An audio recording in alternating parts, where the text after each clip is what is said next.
수를 헤아렸습니다. 그죠? 이스라엘 백성의 수를 헤아렸는데 뭐로 쓰시려고 헤아렸다 했습니까?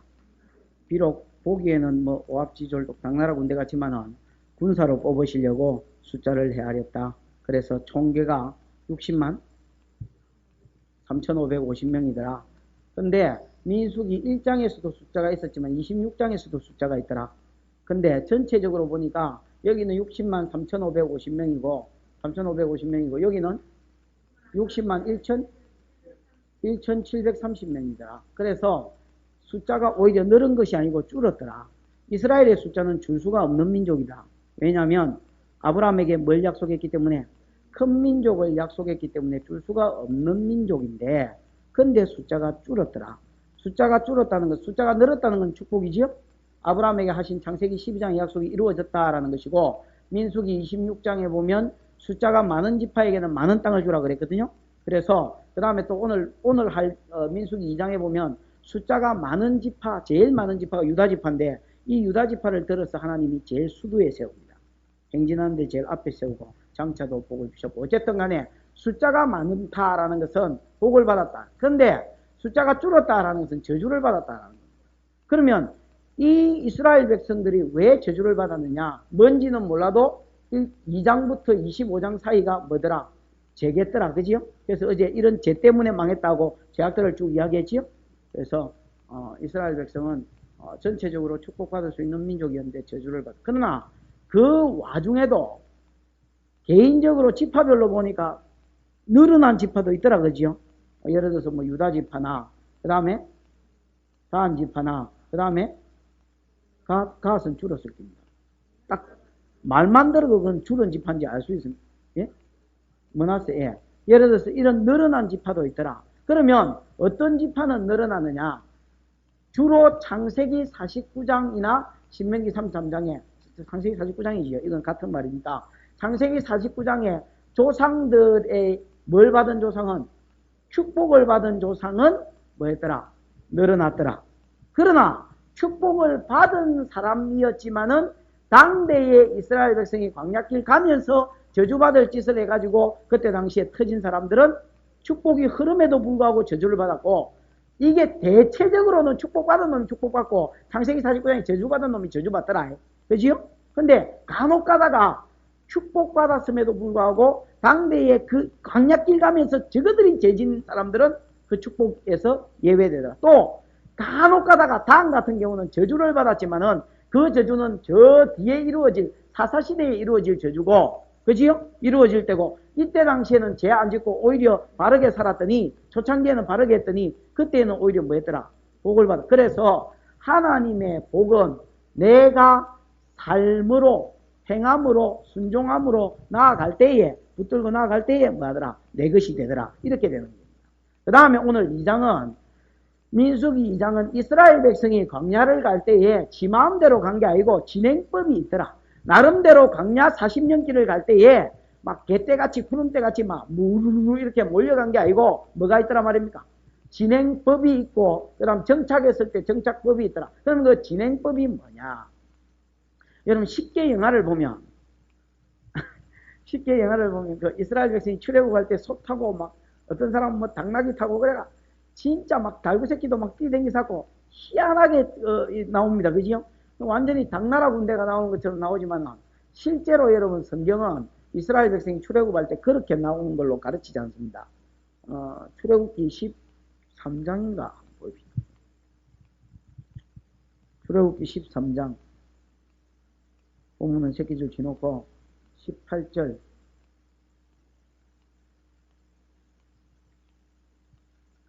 출애굽기 13장 18절 읽어보십시다. 그러므로 하나님이 홍해의 광야길로 돌려 백성을 인도하시며 이스라엘 자손이 애굽에서 거기 보면 항오를 지어 나올 때에 그랬는데 좋은 성경에 보면 항오 이래가지고 풀어놓은 게 있습니다. 뭐라고 되어 있습니까? 그 여러분 요즘 말로 치면 항오라는 것은 군대가 제식훈련하듯이 뭐 했단 말이면 열을 딱 지어가 나왔단 말입니다. 그러니까 막 개떼같이 지 마음대로 나온 게 아니고 물론 뭐 오른발 왼발 이런 건 알겠지요.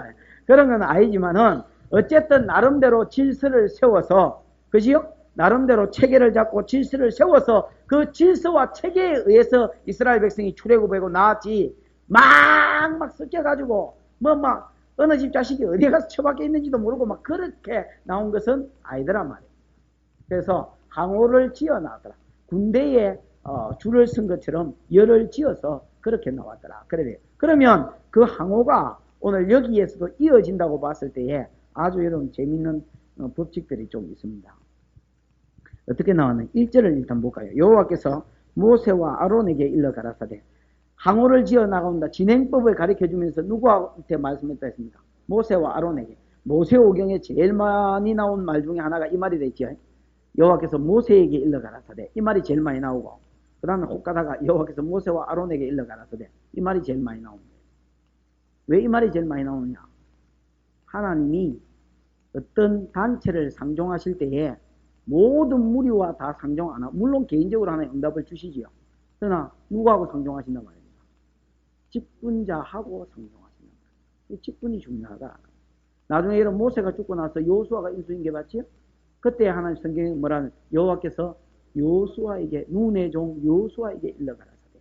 아니면 눈의 종 여호수아와 엘리에셀에게 일러가라사대. 그래서 항상 여러분 많은 무리가 있지만은 그 중에 하나님이 마치 학교에 선생이 반장 세워가지고 반장하고 통하듯이 이야기하듯이 대부분 많은 무리들이 있지만은 그 중에서 세운 직분자와 하나님 마시더라.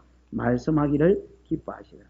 그래서 직분을 사모하며, 특별히 여러분 디모데전서의 집사의 직분을 이야기하면서 이 직분을 잘 감당하는 자는 상 받을 뿐 아니라 비밀한 것을 누린다 그랬습니다. 하늘의 비밀한 음성을 듣고 하나님의 비밀한 것들을 누리는 대로 나아가는 것이 직분을 감당하는 자의 복이지요. 여러분 직분을 사모하십시오. 집사 되기를 사모하고, 안수 집사 되기를 사모하고, 권사 되기를 사모하고, 장로 되기를 사모하고, 신령한 직분, 미쁘다 이 말이여. 사람이 감독의 직분을 얻으려 하면 선한 일에 만담이라 열심한다 합니다. 여러분 나는 그래서 목사 돼야지, 나는 그래서 사모 돼야지, 나는 장로 돼야지 이래 생각하는 사람하고, 아유 뭐 나는 교회만 댕겨야지 이렇게 생각하고 교회 다니는 사람 같습니까? 다릅니다. 여호와께서 모세에게 일러 가라사대.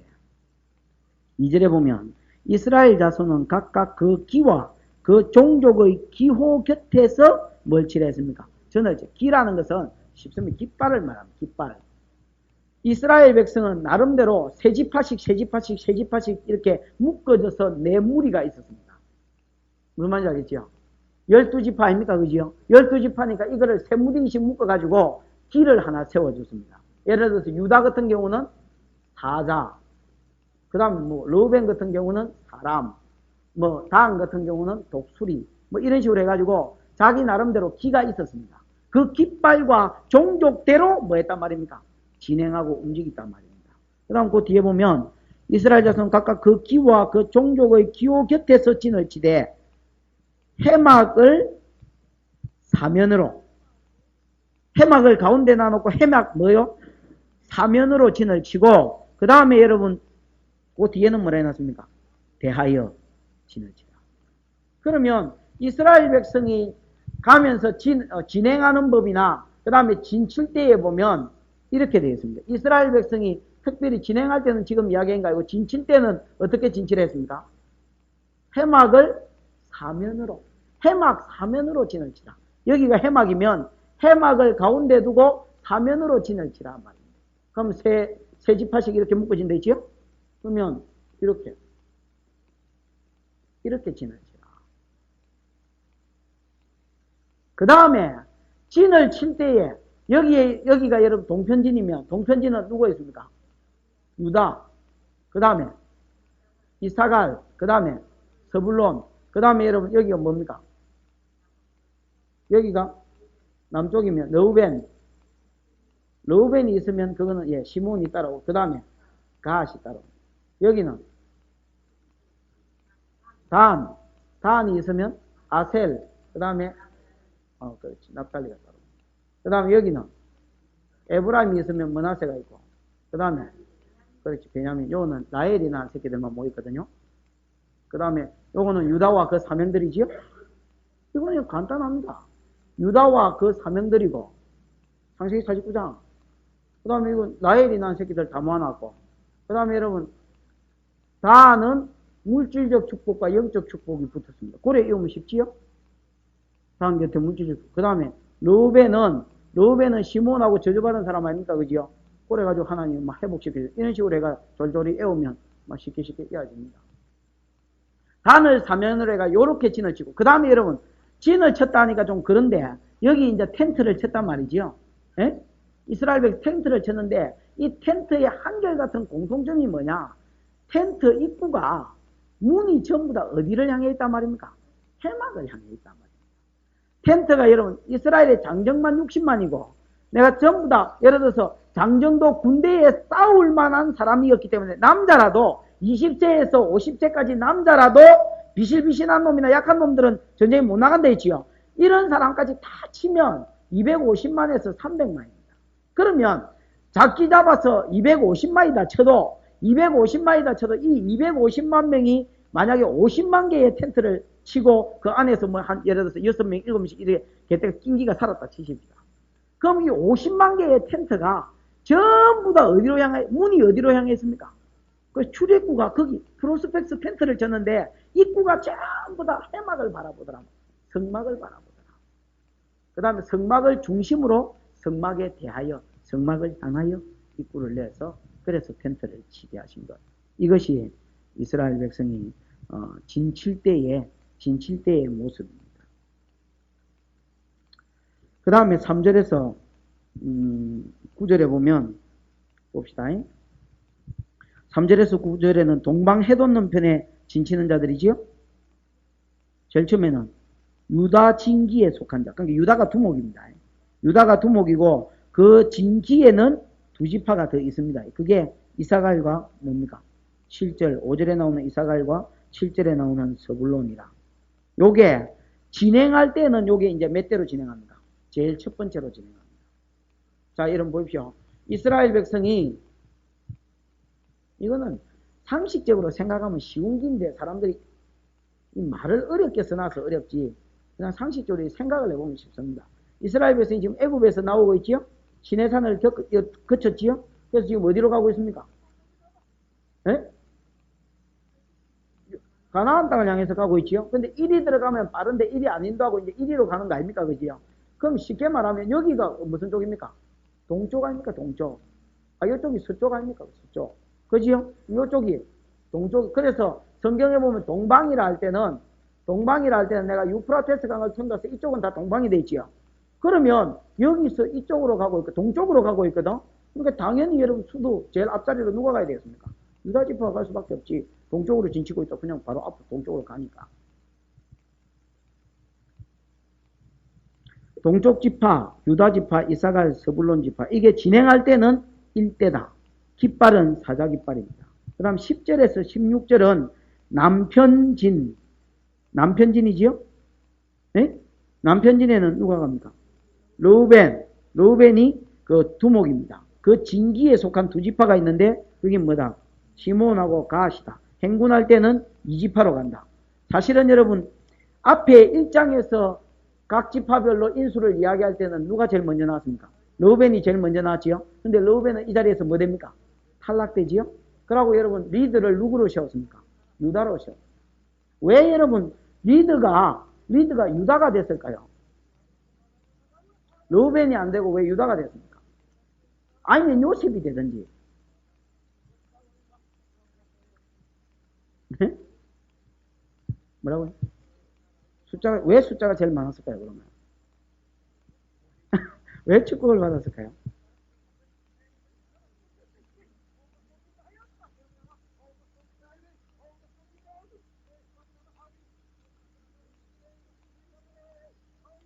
그렇습니다. 중보자죠, 중보자. 여러분, 하나님이 리드를 세우는데 르우벤을 떨어뜨려 버렸습니다. 왜 떨어뜨렸냐면 야곱이 축복인 거 아닙니까? 그지요? 그럼 야곱의 축복과 저주는 그 산이 바탕이거든요. 그래 28장에 각인의 분량대로 축복했다고 49장 28절에서 이야기하거든. 그러면 르우벤은 그 창세기 35장에서 누구하고 비라하고 통간함으로 아버지의 신용을 몇 번에 잃어버리지요? 잃어버립니다. 자, 아버지의 신용을 잃어버린 르우벤이 나중에 여러분 양식 사러 갈 때, 양식 사러 내보낼 때에 형제들 10명을 데리고 가고 베냐민은 놔두고 보냈다 아닙니까? 그죠? 이제 양식 사러 또 갔는데 간 중에 요셉이 스파이다 이래가지고 꽁치가지고 알면서도 꽁치가지고 뭐 누구를 잡아버렸습니까? 시므온을 결박해가지고 안 보내줬지요? 안 보내주고 베냐민이 막내 동생이 이리로 오면 내가 너네들이 한 아버지 형제인 줄 인정하겠다 이래 돼 있거든요. 그래서 베냐민을 데리고 가야 됩니다 하고 르우벤이 제일 처음에 이야기합니다. 그러나 여러분 르우벤은 거절당합니다. 절대로 못 보낸다. 내 아들은 못 보낸다고 아버지가 여러분 르우벤한테는 안 보내. 왜 안 보내느냐? 르우벤에 의해서 한번 여러분 뭐 했습니까? 실망을 했습니다. 실망을 한번 했죠. 그 다음에 여러분 유다가 아버지에게 이 아이를 담보합니다. 르우벤은 뭐라 하냐면 아버지 내가 만약에 아버지를 안 데려오면 이 아이를 안 데려오면 내 두 아들을 죽이소서. 여러분 그렇게 강렬하게 말했는데도 안 듣습니다. 지도자로 세우지를 않습니다. 르우벤은 인정해 주지를 않습니다. 왜냐면요 지도력은 흔히 리더십이라고 뭐 지도력 뭐 이런 걸 이야기합니다. 제가 보기에는 지도력은 없습니다. 지도력이 어디 있노? 지도력은 신뢰입니다. 말하는 재주도 아니고 강함도 아니고 신뢰입니다. 저 사람 따라가면 안 망하겠다. 목사의 지도력은 저 목사 따라가면 내 영혼이 살겠다. 그러면 거기에서 뭐가 나오는 지도력이 나옵니다. 여러분 아무리 어떤 사람이 설교를 하고 뭐 가르치고 난리를 펴도 아무리 여러분 뭐 좋은 설교를 해도 그 사람 삶이 개판이고 삶이 사기치고 살고 삶이 뭐 거짓말이나 하고 지 마음대로 그렇게 살면 한 반년은 여러분 속아서 그 말씀 들을지 몰라도 1년, 2년, 3년, 4년, 10년 지나면 그 사람 신뢰하겠습니까? 안 하겠습니까? 안 합니다. 무슨 놈의 신뢰? 삶이 개판인데. 유다가 아버지여 이 아이를 내게 담보하소서. 같은 말을 르우벤이 했을 때는 거절당했는데 유다가 했을 때는 데리고 가라 그럽니다. 유다가 이러면 데리고 가지요. 데리고 가가지고 이 사람한테 왔는데 처음에는 잘 나갔습니다. 밥도 얻어먹고 잘 나갔는데 나중에 여러분 요셉이 베냐민의 그 자루에다가 자기 은잔을 집어넣으라 합니다. 역부로 집어넣었지요. 그리고 여러분 저 객점에 이르렀을 때에 신하를 청지기를 하나 보내가지고 왜 임마 우리 주인의 은잔을 훔쳐왔노? 그 점치는 긴데 그걸 훔쳐가 되겠나? 이렇게 이야기하니까 형제들이 뭐라 하냐면 누구든지 그 잔이 발견되면 우리 전부 다가 뭐가 되겠습니다? 종이 되겠습니다. 그랬습니다. 그때에 사람이 뭐라 했냐? 아니다. 잔이 발견된 자만 요셉의 종이 되고 나머지는 돌아가라. 이랬습니다. 그럼 돌아갈 수 있지요. 근데 여러분 잔을 딱 르우벤부터 쭉 이렇게 아무데도 안 나오더니 맨 마지막에 베냐민에서 자루에서 잔이 딱 나와버렸습니다. 그냥 베냐민만 잡아가려니까 형제들이 우르르 다 따라왔고 그때 여러분 누가 중보자가 되느냐? 유다가 중보자가 됩니다. 당신 옛날에 우리 아버지에 대해서 소식도 묻고 그랬지. 그때 내가 베냐민이 우리 아버지하고 같이 있는 것은 한 형님이 한 놈 있었는데 그건 없어지고 일마만 남았는데 이 아이 생명하고 아버지 생명하고 직결됐다. 그만큼 사랑한다. 만약에 이 아이를 안 데리고 내가 만약에 올라가면 나는 아버지 얼굴은 못 본다. 왜? 이 아이 데리고 올 때 내가 이 아이를 담보했기 때문에 책임지겠다 했기 때문에 내가 이 아이를 안 데리고 어떻게 아버지 얼굴을 만약에 그런다면 우리 아버지 죽는다. 그러면서 뭐라 하냐면 내가 이 아이의 대신에 당신의 종이 돼서 섬길 테니까 이 아이를 뭐라 했습니까? 내 대신에 올려 보내달라. 그렇게 부탁합니다. 그때 요셉이 울음을 이기지 못하고 자기가 요셉임을 밝혀버립니다. 이게 여러분 중보자요. 에? 대신에 희생하는 중보자요. 그래서 여러분 유다지파에서 누가 오느냐? 예수 그리스도가 옵니다. 이 조상이 했던 어떤 짓에 의해서 예수 그리스도가 유다지파에서 오는 결정적인 어떤 계기가 되어버립니다. 그 다음에 여러분 나중에 45장 이후에 읽어보면 야곱이 요셉이 살았다는 말을 듣고 기운이 소생해서 내가 요셉이 살았다 했으니 족하다. 죽기 전에 가서 그를 보리라 하고 여러분 내려가면서 자기들은 고센 땅으로 향하여 먼저 가고 누구를 여러분 요셉에게 보내느냐? 내 왔다. 즉 아버지 왔으니까 좀 데리고 온다고 누구를 보내냐면 르우벤을 안 보냅니다. 누구를 보냅니까? 요즘으로 치면 대표 사절단을 보내면서 장자를 안 보내고 유다를 보냅니다. 유다를 보내 네가 가서 이 이야기를 전해라. 그래서 계속해서 아버지가 유다를 신뢰하는 모습입니다. 여러분 지도력은 신뢰입니다. 신뢰. 왜 하나님께서 40년 광야길 갈 때에 물론 불기둥과 구름기둥으로 인도해 주셨지요. 그러나 그럼에도 불구하고 지도자를 유다로 세웠느냐? 그가 가장 인간적으로 뭐하더란 말입니다. 신실하더란 말입니다. 그래서 사람들아 유다를 바라보고 가라. 그 다음에 그 후손에서 물론 신실하신 예수가 오지만은 유다를 바라보고 가라. 그를 바라보고 이 길을 달려가라. 그러면서 지도자로 누구를 세우냐? 유다를 세워. 여러분 선생님의 힘은 어디서 나오느냐? 신실함에서 나옵니다. 진실함에서. 물론 목사의 리더십도 그렇습니다. 목사가 말 좀 더듬더듬하고 못해도 여러분 성도 따라올 사람 따라옵니다. 그러나 뭐 거짓말해보고 사기치고 뭐 자기는 안 하고 다른 사람 뭐 해락해보고 이러면 여러분 따라오겠습니까? 안 따라오고 안 따라오는 게 결정적인 죄가 없고 앞장만 서면 신실하게 앞장만 서면 그건 따라오는 거예요. 뭐가 이렇게 됐군요. 자, 이거는 사실 할 말이 아니고 더 넘어가십시오.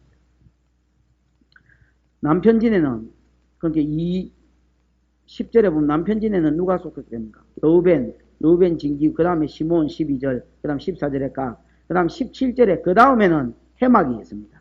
그죠? 그 다음에 해막이 있고 르우벤은 16절 끝에 보면 제2대로 진행해라 했죠? 이 밀려남깁니다. 이대로 밀려났고 그 다음에 18절 서편에는 에브라임 군이 있지요? 에브라임 군대의 진기가 있고 에브라임 그 진기 안에 두 기가 소속되어 있습니다. 두 지파가. 20절에 보면 므낫세, 22절에 보면 베냐민. 이게 이제 진행할 때는 세 번째로 진행합니다. 그죠? 요거 그 다음에 25절에 북편에는 다안의 군기가 있습니다. 진기가 있고 그 다음에 다안 자손의 진기 안에 아셀 지파와 27절 그 다음 29절에 있는 납달리 지파가 있다. 이렇게 이야기합니다. 그 다음 결론이 뭐냐? 34절입니다. 이스라엘 자손은 여호와께서 모세에게 명하신 대로 다 준행하여 각기 자기 가족과 종족을 따르며 그 길을 따라 진치기도 하며 마기도 하더라. 진행하기도 했다. 그러면 이스라엘 백성의 40년 광야길 가는 데는 뭐가 있더라? 진행법이 있고 나름대로 머무를 때도 머무르는 뭐가 있더라? 법칙이 있더라. 이 법칙대로 하면 이 법칙대로 이스라엘 백성이 가야지 이 법칙대로 안 가면 하나님 앞에 혼나는 거지요. 이 법칙대로 나름대로 법칙을 하나님이 정해주셨고 이 법칙대로 40년 광야길을 진행했다. 진행법이다. 그렇게 이야기합니다. 어제도 내가 이야기했습니다만 이스라엘 백성이 광야 40년 길 간 것은 우리 성도가 뭐 받아서 구속을 받아서 하나님과 언약을 맺었지요. 말씀과 예배로 언약한 자지요. 시편 45편에 보면 우리는 예배로 언약한 자들이라 50편인가 뭐 보면 그 말이 있습니다. 50편 6절인가 45편 6절인가 모르겠는데 나와 예배로 언약한 자들이라 그렇게 이야기합니다. 그러면 우리가 여러분 하나님 앞에 하나님을 만나고 그 다음에 40년 광야길을 가고 가나안 땅 들어가는 것은 뭡니까? 천국 들어가는 것에 이 40년 광야길이 되니까 우리가 이 땅에서 예수 믿고 걸어가는 어떤 성도의 순례길의 모형이라고 봐야 됩니다. 그런데 알아야 될 것은 이스라엘 백성이 이 40년 걸어갔던 게 우리의 삶의 모형이라면 나름대로 여기도 뭐가 있듯이 법칙이 있듯이 우리가 이 땅을 살아가는데도 예수 안 믿을 때처럼 아무렇게나 살아가면 안 되고 뭐가 있단 말입니까? 법칙이 있단 말입니다. 법칙이 있다. 이 법칙대로 살면 이 땅 40년 길을 가면서 하나님께 뭘 받는 것이요? 복을 받는 것이요. 이 복이 뭐하고 연결되느냐? 천국 상급하고 연결되는 것이요. 이 법칙대로 만약에 못 사는 것이 곧 뭐냐? 징계단 말이야. 뭔가 이 법칙대로 못 살았으니까 이스라엘 백성이 민수에 터지고 숫자가 줄고 이랬단 말이야. 그럼 못 살았으면 이 땅에서도 뭐 한단 말입니까? 터지는 것이요. 그 다음 뭐다? 이게 곧 상급이 또 없지만은 곧 심하면 어째 되겠습니까? 그렇지. 가나안 땅에 도달 못하고 가뿐단 말이야. 가라지 대뿐단 말이야. 이제 이런 원리입니다. 40년 광야길 갈 때에도 나름대로 진행법, 법칙이 있듯이 우리가 이 땅을 사는데도 진행법이 있다. 그 법칙 많이 있습니다만 두 가지, 여기 성경에서 이야기하는 건 두 가지입니다. 앞세워야 될 것과 중심해야 될 것입니다. 앞세워야 될 게 있고 중심해야 될 게 있다. 중심해야 될 것은 뭡니까? 뭐를 중심해서 살아야 됩니까? 해막 중심. 요즘으로 치면 하나님 중심이고 예배 중심이고 기도 중심이고 교회 중심의 삶이다. 이런 중심적인 삶이 없으면, 구심점이 없으면 그거는 성도의 삶이 아니다. 여러분, 성도는 무슨 일부터 해야 되느냐? 급한 일부터 해야 되는 게 아니고 중요한 일, 우선 해야 될 일부터 해야 됩니다. 중심이에요. 중심이. 이스라엘의 중심이 뭐냐? 해막을 중심으로 세지파지요. 그 다음에 여러분, 이 세지파들이 해막을 중심으로 쳤고 또한 텐트를 칠 때도 어디를 향하여? 해막을 향하여. 그래서 성도의 삶은 하나님 중심의 삶이고 하나님을 향한 삶. 이런 삶이 되지 않으면 40년 광야길 가면서 아무리 여러분 떼돈을 벌어서 좋은 집을 짓고 뭐 훌륭한 명예를 얻었다 해도 그 사람은 잘 못 살았다. 이렇게 되는 거예요. 하나님 중심의 삶, 교회 중심의 삶. 이게 성도가 걸어야 될 40년 광야길의 한 가지 큰 교훈이요, 핵심이다. 그렇게 이야기합니다. 하나님 중심의 삶. 그래서 여기 있다가 만약에 여러분 죄를 지으면 어찌하겠습니까? 누구든지 다 여러분 성막을 중심으로 이래 있으니까 누구든지 양 끌고 속 끌고 와가지고 하나님의 교회 와서 뭐하고 회개하고 제 삶을 받고 그 다음에 여러분 만약에 기도의 제목이 있으면 누구든지 여러분 나와서 하나님의 이름으로 제사장을 찾아가서 중보기도를 부탁하고 자기도 여러분 뜰에 서서 아니면 이 뜰 안에서 뭐하고 기도하고 그래서 교회 중심의 삶이요. 그 다음에 안식일이 되면 전부 다 이 텐트에서 나와가지고 뭐 하겠습니까? 예배하고 예배 중심의 삶이요. 기도 중심의 삶. 하나님 중심의 삶. 그 다음에 교회를 향해서 텐트가 쳐졌기 때문에 교회 중심의 삶. 요즘으로 치면. 이게 40년 광야길 가는 사람들이 잘 사는 비결이다. 여러분 이 간단한 원리지만은 여러분 예배 중심의 삶이 돼요. 예배에서 실패한 사람이 삶에서 실패한 길입니다. 내가 창세기 4장 공부하면서 창세기 4장의 가인의 후손들, 창세기 4장에 나오는 가인의 후손들 맞지요? 이 사람들은 문화적인 이 삶의 특징이 뭐다 했습니까? 말씀하고 상관없이 본성을 따라 사는 것이 그 사람 삶의 특징입니다. 또 하나는 예배 문화가 아니고 이 세상에 빠져 사는 것이 그 사람들의 특징입니다. 성도는 그래서 여기 보니까 가인은 말씀을 따라 예배할 때도 말씀을 따라 예배하지 않고 유다서 1장 10절에 보니까 본성을 따라서 살았다. 이성 없는 짐승같이 본성을 따라서 살았다. 본능 중심의 삶입니다. 지 하고 싶은 대로 산단 말이죠. 에베소서 2장 1절에 옛날에 우리가 그래 살았습니다. 주를 알기 전에 2장 1절. 마음과 육체가 하고 싶은 것을 하고 살았습니다. 그러다가 예배를 잘못 드렸지요. 하나님이 지 예배 안 들으니까 가인의 예배는 안 받고 아벨의 예배를 받으니까 하나님 아벨을 또 어떻게 하려 했습니까? 가인이 잡아 죽이려고 그랬지요. 그래서 죽이지 마라라고 경고를 했습니다. 그럼에도 불구하고 뭐 해버렸습니까? 죽여버렸습니다. 결국은 그러니까 말씀을 쫓아 안 사고 본성을 따라 살더라고요. 그래서 벌로 뭘 줬습니까? 땅에서 유리하는 자가 되라 했는데 유리 안 하고 노 땅에다가 성을 쌓고 그 다음에 에녹성이라 저거 아들 이름으로 여기서 정착해 버리더란 말이에요. 결국은 가인의 삶이 뭐냐? 본성을 따라 삽니다. 그 다음에 여러분 가인의 후손들의 삶이 뭐냐? 돈 벌고 그 다음에 쾌락하고 전쟁하고 여자들은 깔롱 부리고 이게 여러분 세상에 빠져 사는 사람들의 모습이고 성도의 모습은 5장에 뭐더라 했습니까? 예배 문화. 그래서 에노스가 여호와의 이름을 불렀더라. 4장 끝절. 그 5장하고 연결시키잖아요. 그죠? 에노스 때에 비로소 여호와의 이름을 불렀더라. 여호와의 이름을 불렀다는 것은 여호와여 이 말입니까? 아니죠. 예배드렸단 말이에요. 예배. 에노스는 여호와께 예배드렸고 그 다음에 여러분 또 누구요? 아벨도 하나님 앞에 예배드렸지요? 예배드리다가 뭐 할 정도로?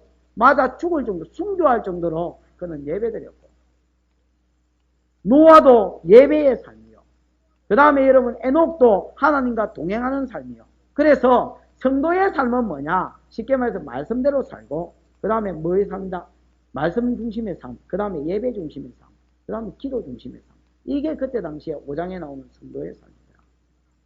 그러다가 한마디로 예배 중심의 삶인데 6장 사건은 뭐냐? 5장에 있는 예배 문화의 성도들이 6장에 있는 4장에 있는 세상, 알록 문화, 그 다음에 돈 버는 문화, 쾌락 문화에 사는 사람들하고 뭐해더란 말입니까? 섞여져 버렸지요? 그러니까 여러분, 하나님의 아들들이 사람의 딸들의 모양을 보고 그 아름다운 것을 취하여 절하더라. 그러니까 여러분, 예배 드리는 사람이 뭐가 끊어졌느냐? 예배가 끊어지고 그 사람들하고 어울려가지고 세상 문화에 어울려가지고 나름대로 재밌게 그냥 살아갔더라. 그리고 예배가 이 땅에 딱 끊어져 버리니까 하나님 이 땅에 뭐가 있고 죄악이 가득하고 하나님의 심판을 불러들이더라. 그러면 그전에는 죄가 없었는데 있었다. 창세기 4장에도 죄가 있었다. 죄가 간영했다. 그러나 그때는 하나님이 저주하고 심판하려고 생각하지 않았습니다. 왜냐? 그때는 예배하는 자들이 있었습니다. 하나님 앞에 경건하게 나라를 바라보고 기도하는 자가, 그 다음에 이 나라를 생각하면서 예배하는 자가, 가정에 여러분, 예를 들어서 한 가정을 보십시다. 한 가정에 전부 다 비름 물짓을 했는데 하나님 그 가정을 완전히 예를 들어서 멸망시키려고 계획하지 않더란 말이에요. 왜? 그때에 남편도 자식도 다 사고치고 다녔지만은 한 놈은 뭐 하더란 말입니까? 엎드려서 기도하는 사람이 있었고 하나님 그 기도 때문에 그 집안을 멸망시키지 않더란 말이에요. 그러다가 가정으로 치면 예배하는 사람이 끊어졌고 나라로 치면 예배하는 사람이 끊어지니까 하나님께서 세상에 죄악만 보이는 겁니다. 그 죄악을 용서해 달라고 인류의 대표자가 돼서 선지자가 돼서 그 시대의 제사장이 돼서 하나님께 기도하는 자는 없어져 버렸고 그냥 여러분 죄악만 가득. 그러니까 하나님 뭐 해버렸냐? 심판해버려요. 여러분 이 땅에는 죄가 있어서 망하는 게 아닙니다. 의인이 없어서 망하는 겁니다. 절대로 죄가 있어서 세상이 망하지 않습니다. 예레미야 5장 1, 2절에 보면 예루살렘도 의인 한 사람이 없어서 망했습니다. 소돔 고모라도 10놈이 없어서 망했습니다. 의인이 없어서 예배하는 자가 끊어져 가고 있기 때문에 우리나라가 만약에 망하면 망할 것입니다. 이 나라가 하나님 앞에 예배하는 문화가 살아있고 정말로 말씀 중심의 예배가 이루어지면 나라가 안 망하도록 되어 있습니다. 그래서 예배 실패가 곧 이 땅에 죄를 불러일으키고 이 죄악이 하나님의 진노를 불러일으키고 그때에도 예배하는 자가 있으면 되는데 없더란 말이에요. 노아가 여러분 방주에서 1년을 지냈습니다. 1년을 지내고 방주에서 나오자마자 제일 먼저 한 게 뭡니까? 제단을 쌓고 번제를 드렸더라 그랬습니다. 그게 노아가 왜 할 짓도 많은데 집 짓고 뭐 땅 사고 할 짓도 많을 낀데 땅 고르고 밭이 여러분 뭐 흙으로 뒤덮여가 엉망진창인데 길도 없고 집도 없고 전부 다 무너진 사회 속에서 집부터 짓더라 일 안 하고 방주에서 나왔더라. 그 다음에 노아가 여호와께 단을 쌓고 왜 여러분 번제단을 쌓고 예배부터 드렸느냐? 노아는 봤은데 믿는 사람들이 세상 사람하고 어울려서 예배를 끊고 기도를 끊으니까 하나님의 진노가 쏟아지는 걸 봤고 자기 속에 재성은 여전히 없어지지 않고 계속되는 것을 자기가 알았습니다. 그는 제일 먼저 예배부터 회복했고 하나님이 번제를 흠량하시고 노아에게 하신 약속이 뭐냐? 이제는 내가 사람으로 인하여는 이 땅을 저주하지 않겠다는 것입니다. 그러면 이제는 노아 이후에는 사람들이 죄가 없어질 뿐이냐? 아담 때에 죄가 없어질 뿐 아닙니다. 죄의 본성은 여전히 있었습니다. 그래서 하나님도 이는 사람의 마음의 계획이 어려서부터 항상 악합니다. 그렇게 하시면서 그러나 사람으로 인해 땅을 심판하지 않게. 왜? 번제를 받으셨기 때문에.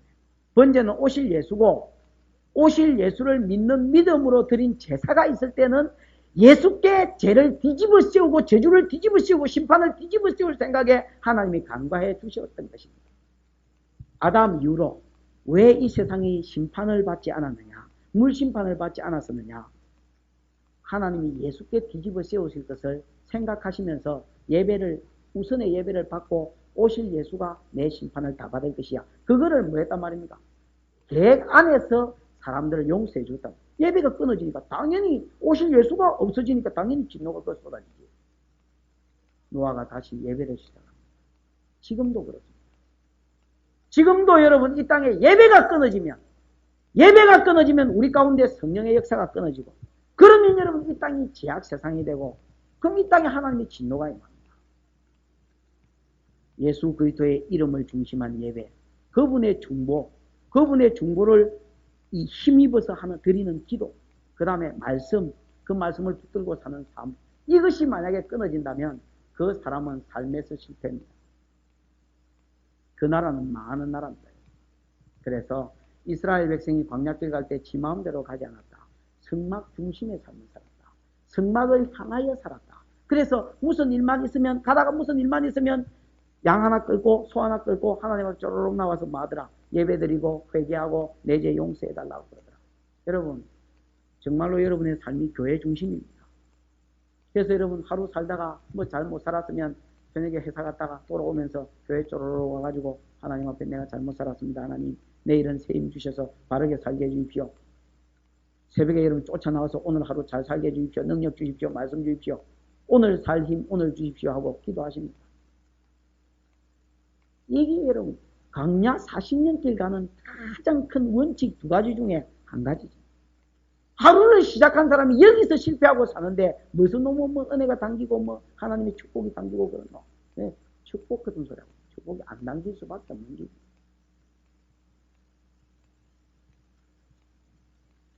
잘 살고 못 살고가 아니고 예배 중심이고 하나님 중심의 삶이 성도의 삶입니다. 역대상 29장 안 보이죠? 많이 찾았던 본문인데 역대상 29장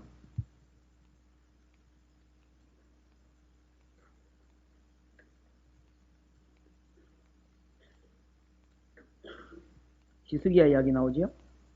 역대하가? 역대하겠네.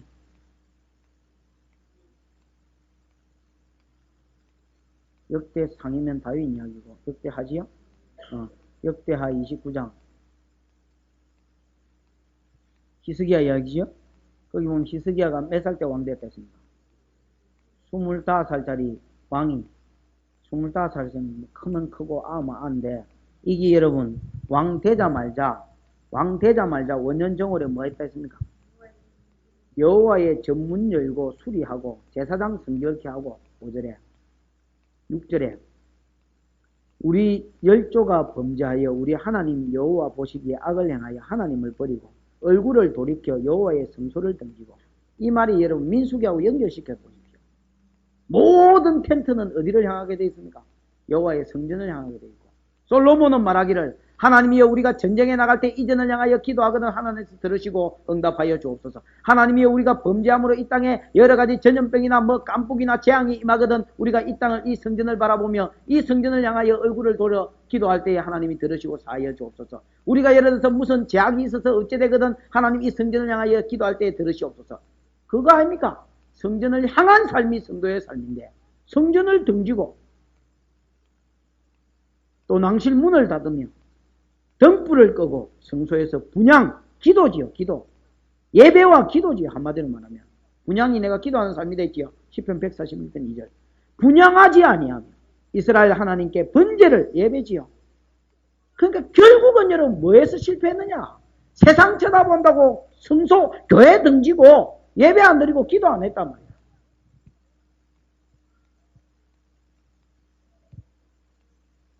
드리지 아니한 고로 여러분 보십시오. 히스기야는 그때 당시에 이스라엘 백성의 죄악상을 이야기하지 않았습니다. 하지 않은 고로 우리가 망했다 그래 됐지요? 어떻게 망했습니까? 쓰나네. 여호와의 진노가 유다와 예루살렘에 진노하시고 썰어버리사 내어버리사 두려움과 놀람과 비웃음거리가 되게 하신 것을 너희가 뭐 했나? 목도하지 않았나? 안 봤나? 이로 인하여 우리 열조가 칼에 엎드려지고 우리 자녀와 아이가 사로잡히고 노베가 돼요. 그런데 여러분 그때 당시에 히스기야가 그 시대상을 이야기하지 않습니다. 보십시오. 야, 이 시대에는 음행이 성행해서 아니면 이 시대는 우상숭배, 바알숭배가 성행해서 우리나라가 망한 것이야. 그렇게 말하지 않습니다. 망한 이유를 뭘로 두느냐? 너희는 예배에서 실패했어.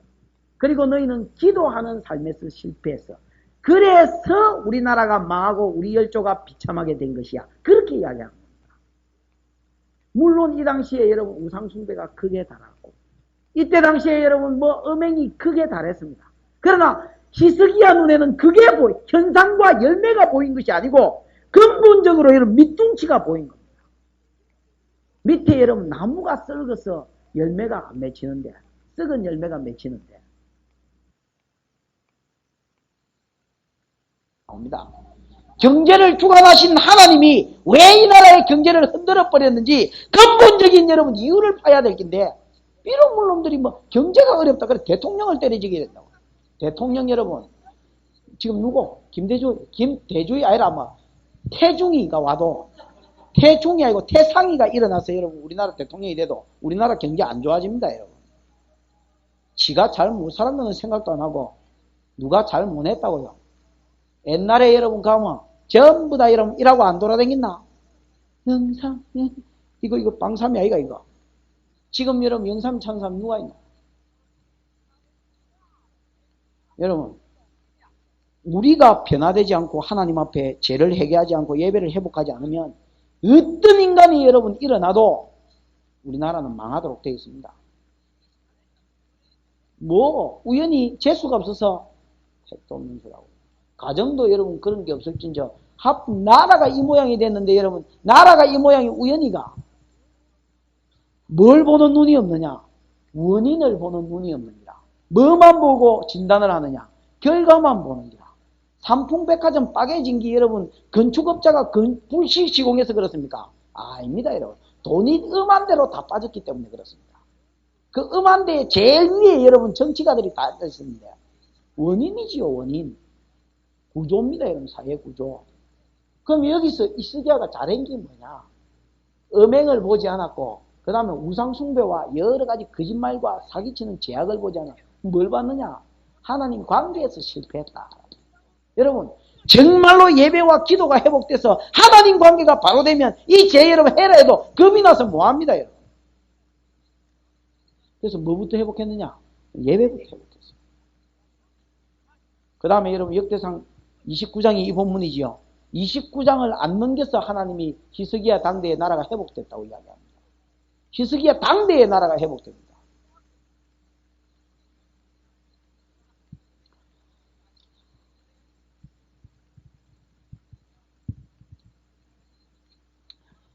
어, 30장 20절을 한번 봅시다. 30장 20절 18절에 보면 히스기야가 중간에 기도하여 가로되 선하신 여호와여 사하시옵소서. 20절에 보면 여호와께서 히스기야의 기도를 들으시고 백성을 뭐 하시더라? 고치셨다. 그렇게 이야기하고 26절에 예루살렘에 큰 뭐가 있었다 했습니까? 희락이 있었다 그랬고 그 다음 27절 끝에도 그 기도가 하늘 성소에 하늘 쳐서 거기 상달됐음을 이야기하고 그 다음에 여러분 하나님께서 복 주시음을 계속해서 이제 이야기합니다. 23절 32장 23절 끊티 이후로부터 히스기야가 열국의 눈에 뭐하게 됐더라? 존귀하게 됐더라.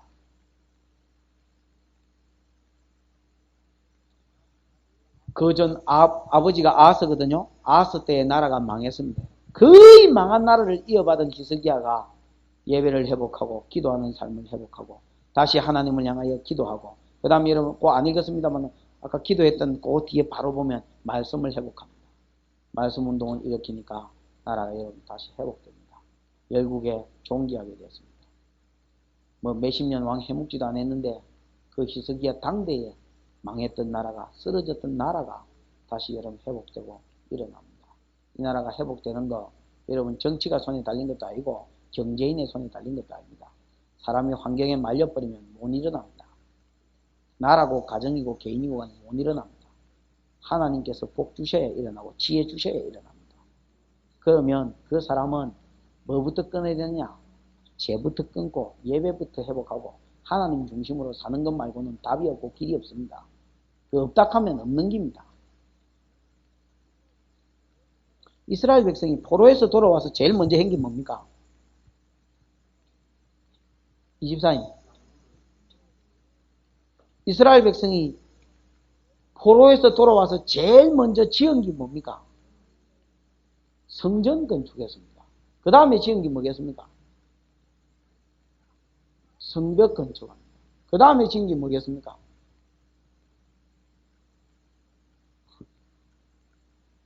자기 집구석 짓습니다. 그 다음에 이제 일터 가꾸고 뭐 이런 거였습니다. 여러분, 그 앞에 한 게 뭘까요? 번제단부터 지었습니다. 만약에 우리가 어느 날 망했다가 여러분 한 70년 만에 돌아와가지고 이 나라를 다시 쓰러져가는 황무지 이 나라를 세우라면 우리는 아마 이거부터 했을 겁니다. 아니면 이거부터 했을 겁니다. 그지요? 저거 집 짓고 그 다음에 그때 당시에는 성벽 안에서 살았으니까 우리도 옛날에 그랬지. 우리나라도 성벽부터 짓고 그 다음에 여러분 막 예배당 지으면 짓고 말면 말고 그 다음에 여러분 뭐 했겠습니까? 예배. 이스라엘 백성은 안 그랬습니다. 에스라서 3장에 보면 아직 성전은 기초도 쌓이지 않았는데 놓이지 않았는데 그 위에 번제단부터 짓고 번제부터 철저하게 말씀에 기록된 대로 예배부터 드렸더라 이래 되어 있습니다. 예배를 회복했고 그 다음에 여러분 예배 드리는 중에 성전이 나중에 지어졌습니다. 무슨 말인지 알겠습니까? 그 다음에 뭘 지었느냐? 느헤미야가 와서 성벽 지었습니다. 성벽을 지을 때도 양문을 아까 집사님 이야기한 것처럼 양문을 제일 먼저 9개의 성문이 있는데 그 9개의 성문 중에 양문을 제일 먼저 지었습니다. 이건 왜냐? 재물이 이리로 들어와서 솔로몬 성전으로 들어가거든요. 즉 뭐부터 회복해? 관심을 주더라 말입니까? 예배부터 관심을 주더라 말입니다. 왜 그랬느냐? 망해봤거든요. 예배에서 실패한 이스라엘 백성이 느부갓네살에 의해서 망해봤거든. 70년 동안 포로로 잡혀보니까 그 시대에 아무리 튼튼하게 성벽을 짓고 아무리 집 좋게 지어도 싹 썰려서 여러분 넘어가 버리는 거 봤거든. 성전도 무너지는 거 봤거든. 그 딸이 성전만 있으면 이스라엘의 거짓 선지자들이 평강하다 생각을 해봐라 임마. 성전이 부사지겠나. 하나님의 성전이 부사지겠는데 막. 왜? 예배가 없었기 때문에. 그걸 이스라엘 백성이 알았습니다. 그래서 제일 먼저 한 것은 번제단을 세워서 예배부터 드렸습니다. 그 다음에 형식들을 갖추어 나갔습니다. 그 다음에 저것집, 저거를 보호하는 성벽. 이게 있고 이거지. 이게 끊어져 가면서까지 이겁니까? 요즘 여러분 시즌이 무슨 시즌입니까? 결혼 시즌입니다. 결혼 시즌. 그 여러분 성도들이 집사가 안 보여. 어디 갔습니까? 결혼식 갔대. 그냥 아이고 대놓고 말하면 그거 아끼고 돌아서서 참 빌어물 놈이 씨가 따로 없다. 그래서 그 사람한테 전화해가 그랬습니다. 6번 교회 예배당 빠지면 제가 주일 성수 안 되면 빼겠다 했지요. 집사에서 제외입니다. 1년에 52주에 11조를 빼니까 5번. 그러나 나는 주님을 닮아서 인자하고 노하기를 더디하기 때문에 그 2주를 예를 들어서 한 번으로 더 더해가지고 6번. 다른 데서 예배 드리도 필요 없습니다. 6번 본 교회에서 예배 어긴 사람 무조건 다음 집사 거기에서 탈락입니다. 11조 주일 성수 그건 기본이고 11조는 기본이고 또 뭐 있습니까? 3가지 성경 이도 그건 기본이고. 여러분 중심이 있어야 됩니다. 중심이 절대적 신앙, 중심 신앙. 만약에 여러분 내가 지금 데이트를 한다 치십시다. 누구 중심으로 살겠습니까? 아직 내 마누라 안 된 강여사 중심으로 사는 겁니다. 그지요? 저 여자하고 약속 있으면 데이트하는 중이니까. 결혼하고 나서야 뭐 알지요. 맞을지도 모르지. 그러나 우리 집사람한테 바가지 걸게요. 결혼하기 전이면 무조건 여러분 저 사람 중심입니다. 저 사람하고 약속이 없어야 절마하고 약속이지.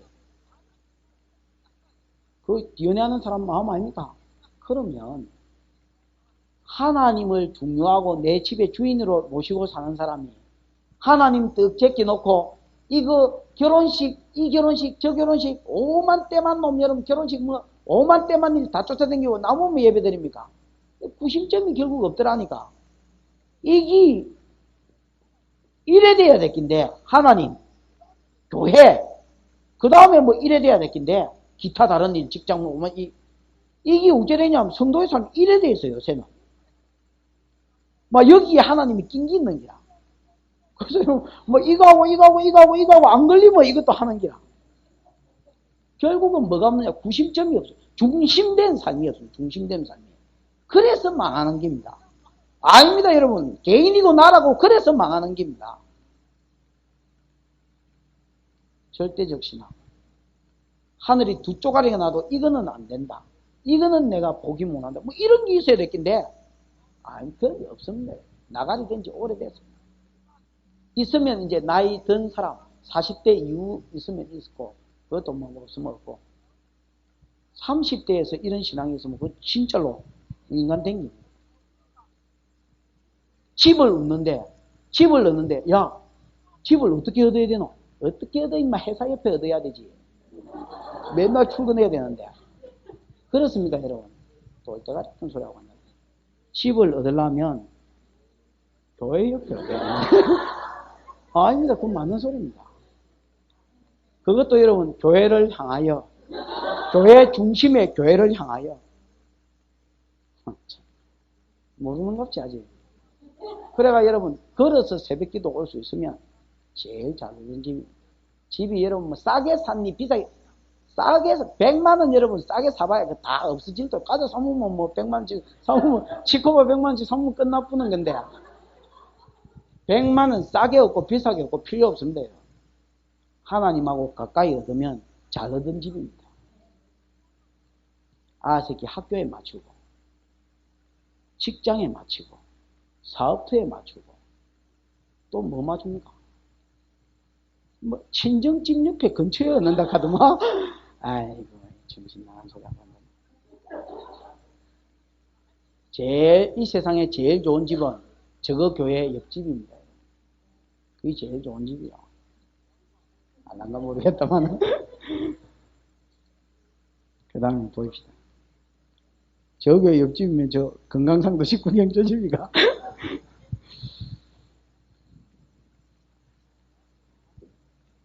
그 다음에 여러분, 앞세워야 될 거는 뭡니까? 맨 앞에 간 지수가 뭡니까? 유다 진기입니다. 유다는 여러분, 누구 지파입니까? 예수 지파지요. 그 다음에 여러분, 스불론과 이사가르. 유다에게 속한 사명 지파입니다. 진기 아닙니까? 그죠? 그래서, 지난번에 내가 창세기 49장 이야기할 때 했기 때문에 대충 하겠습니다만, 창세기 49장에 보니까 유다 지파 예수 만난 삶이지요. 실로가 올 것이고, 왕이 일어나서 실로가 올 것이고, 샬롬이 올 것이고, 이 평강의 왕께 복종하는 백성은 평강, 기쁨, 건강, 이거 얻는다 했지. 안식. 그지요? 그러면 이 세 가지 복을 받고, 이 세 가지 복은 왜 주느냐? 네가 잘 먹고 누리라고 준 게 아니고, 요거를 통해서 하나님 살아계심을 알고, 예수 살아계심을 알고, 뭐로 나아가라고? 사명으로 나아가라고. 여러분, 베드로가 말씀에 의지하여 그물을 내리리다고 한 마리도 못 잡은 때가 있었고 많이 잡은 때가 있었다 했지요. 한 마리도 못 잡은 때 생애 2번 있는데 공통점이 뭡니까? 예수가 얼쩡거렸다니까. 예수님만 안 얼쩡거리면 온전치 막 평균은 하는데 예수만 얼쩡거리니까 평균이 없어요. 자연적인 복이 없단 말이지요. 예수만 얼쩡거리면 또 배에 잠길 정도로 많이 잡았는데 이거는 말씀에 의지했을 때 요 해라, 요렇게 해라, 요렇게 해라, 순종했을 때. 그러면, 예수 만난 자의 삶은, 이마 거지로 살다가, 말씀에 의지하면 떼부자 되뿐다. 이입니까? 아니, 이야기 초점은 그런 게 아닙니다. 보십시오. 베드로가 말씀에 의지하여 그물을 내리다고 그리 한적, 잡은 것이 심이 많아, 2배에 잠기게 되었더라. 이랬거든요. 잠긴 것을 통해서 뭘 깨달았느냐? 이분이 하나님이고, 하나님 앞에서 자기의 죄인됨을 깨달았습니다. 그지요? 이분이 전능하신 하나님이구나. 방금까지 잡아봤는데 없디만은 여기 던지라 하니까 물고기가 투신 자살을 내가지고 그분 말씀에 순종하는 거 보니까 이분이 하나님이 살아계신 하나님이구나. 이사야가 하나님 앞에 세웠을 때 자기 본체를 깨닫고 하루다 나여 망하게 되었도다. 거룩하신 하나님 앞에서 깨달은 것처럼 베드로가 엎드려서 주여 나를 떠나소서 나는 죄인입니다. 때리지길 옵니다. 나하고 상종할 그런 사람이 아닙니다. 주님 나하고 상종하지 마십시오. 그때 베드로에게 뭐라 했습니까? 베드로야 나를 따라오너라. 내가 너로 사람을 낚는 어부가 되게 하리라. 너 죄인됨을 깨달았느냐? 해 아래서 죄인됨을 알지 못하고 나를 알지 못하고 살아가는 걸베이 같은 인간들이 많다. 너 나를 따라오너라. 그러면 그런 사람들을 거두는 사람 낚는 업으로 내가 너를 삼겠다 그랬을 때에 베드로가 여러분 어물전 차려가지고 떼부자 됐더라. 이걸로 성경이 안 끝났습니다, 여러분. 그럼 이게 핵심이 아니다 말이야. 설교할 때 이거를 핵심으로 설교한단 말이야. 그래서 한국교회가 굶어 죽는 기복신앙으로 굴러들어간단 말이야. 여러분, 이게 핵심 아닙니다. 뭔 놈의 어불진 차렸습니까? 베드로는 여러분, 오히려 이거 잡고 망했습니다, 여러분. 왜? 배와 그물과 지애미까지 다 던져버리고, 마누라까지 다 던져버리고, 예수 쫓아갔는데 망했지, 그러면. 그럼 예수 만나면 망하나? 망할지도 모르지.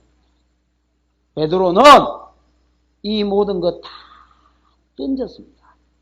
그러면 이거는 왜 주셨느냐? 던져버리라 할 거. 그래야 하나님을 알기 때문에. 주님의 주되심을 알기 때문에 만나라고 기적을 베풀어줘서 많이 잡게 해줬습니다. 그럼 그게 답니까? 아니, 이번 기회를 해서 이것을 통해서 예수를 쫓는 자가 돼서 이 땅 위에서 물론 그 다음에 물고기 잡았는지 안 잡았는지 베드로는 안 잡았지만 다른 사람은 잡을 수도 있지요. 예수 만나고 전부 다 뭐 사역자 되라는 건 아니지요. 또 여러분 물고기 잡았다 할지라도 그러나 그의 삶 가운데 복음 전하는 것과 예수를 전도하는 것이 그의 삶의 뭐가 되라고? 핵심 되라고.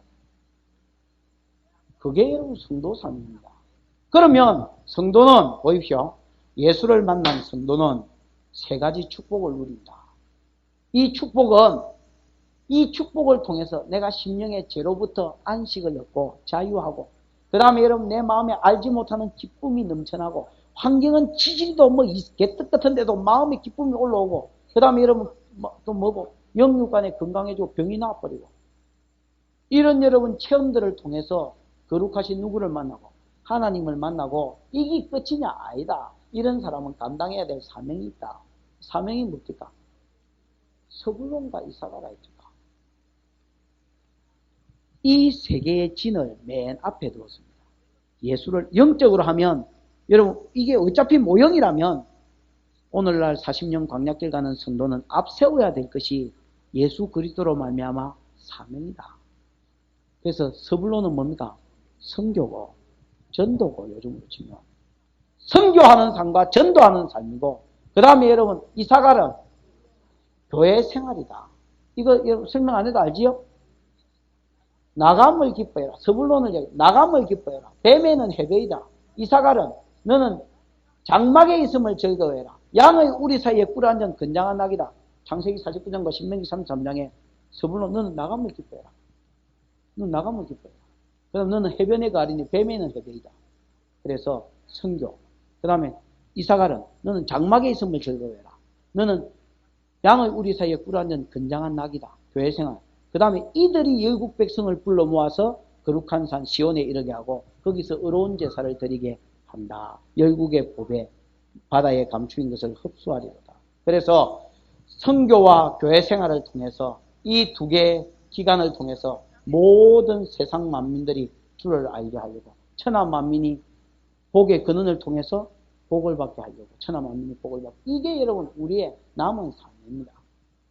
이 땅에서 여러분 선교하는 것과 전도하는 삶을 저버리고 이거는 여러분 모든 성도가 해야 될 일입니다. 모든 성도가 해야 돼. 이거는 은사가 따로 있거나 없거나 모든 성도가 해야 될 일입니다. 그 다음에 여러분 성도의 사명은 개인적인 사명이 있습니다. 이게 뭡니까?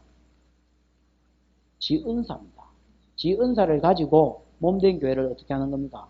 그렇지. 그 이사갈의 사명. 몸된 교회를 섬기라 하니까 아무거나 아무 짓이나 다 해도 된다는 그런 말이 아닙니다. 하나님이 지한테 주신 은사가 있습니다. 그것 가지고 하나님과 교회를 섬기는 겁니다. 지은사가 뭔지도 모르고 또 뭔지 안락하지도 안 하고 내 은사가 뭐 여러분 안락하면 여러분 은사 그 테스트 그런 거 안 해도 압니다. 여러분. 안락하지도 않으니까 발견이 되나? 방언이나 받으면 지은사가 뭔지 알까? 나타나거든. 자기 은사가 다 하나님의 성도라면 주신 은사가 있습니다. 그것 통해서 뭐라고 하나님 씁니다. 나는 옛날에 은사가 성경에 다 세알리 보니까 로마서 12장, 고린도전서 12장, 에베소 4장 세알라 보니까 중복되는 것 빼고 한 16가지 정도 되더라고. 하나님이 또 기도 때감을 안 질렀다. 하나님이여 저한테 저를 충성되이 보사 16가지 은사를 다 주옵소서. 그러면 내가 몸된 교회를 화끈하게 뼈를 갈아 섬겨 올리겠습니다. 이랬거든. 안 주는지라. 그래 이제 더 또 시기감을 질렀다 이가. 주여! 16가지를 다 주시면 제가 뼈를 갈아 하나님의 몸된 교회를 섬기겠나이다. 안 주는기라. 그래 열받아가지고 뭐 이런 타임도 와 안 오노. 내가 안 할락하나. 내 열심히 할락하는데. 그래서 성경을 또 읽어보니까 고린도전서 12장에 성령이 그 뜻대로 각 사람에게 나누어 주시느니라 이래 되어 있느니라. 여러분 그래서 에베소서 4장에도 이것을 통해서 몸된 교회를 서로 모아려고 세우려.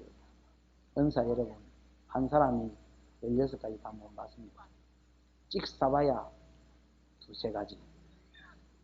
그게 여러분 다입니다. 아니면 한 가지, 한두 가지. 그 은사 왜 주셨느냐? 너 그 부분에서 이 교회를 세우라고. 그 일을 못하면 그 사람은 사명하고 멀어진 사람이에요.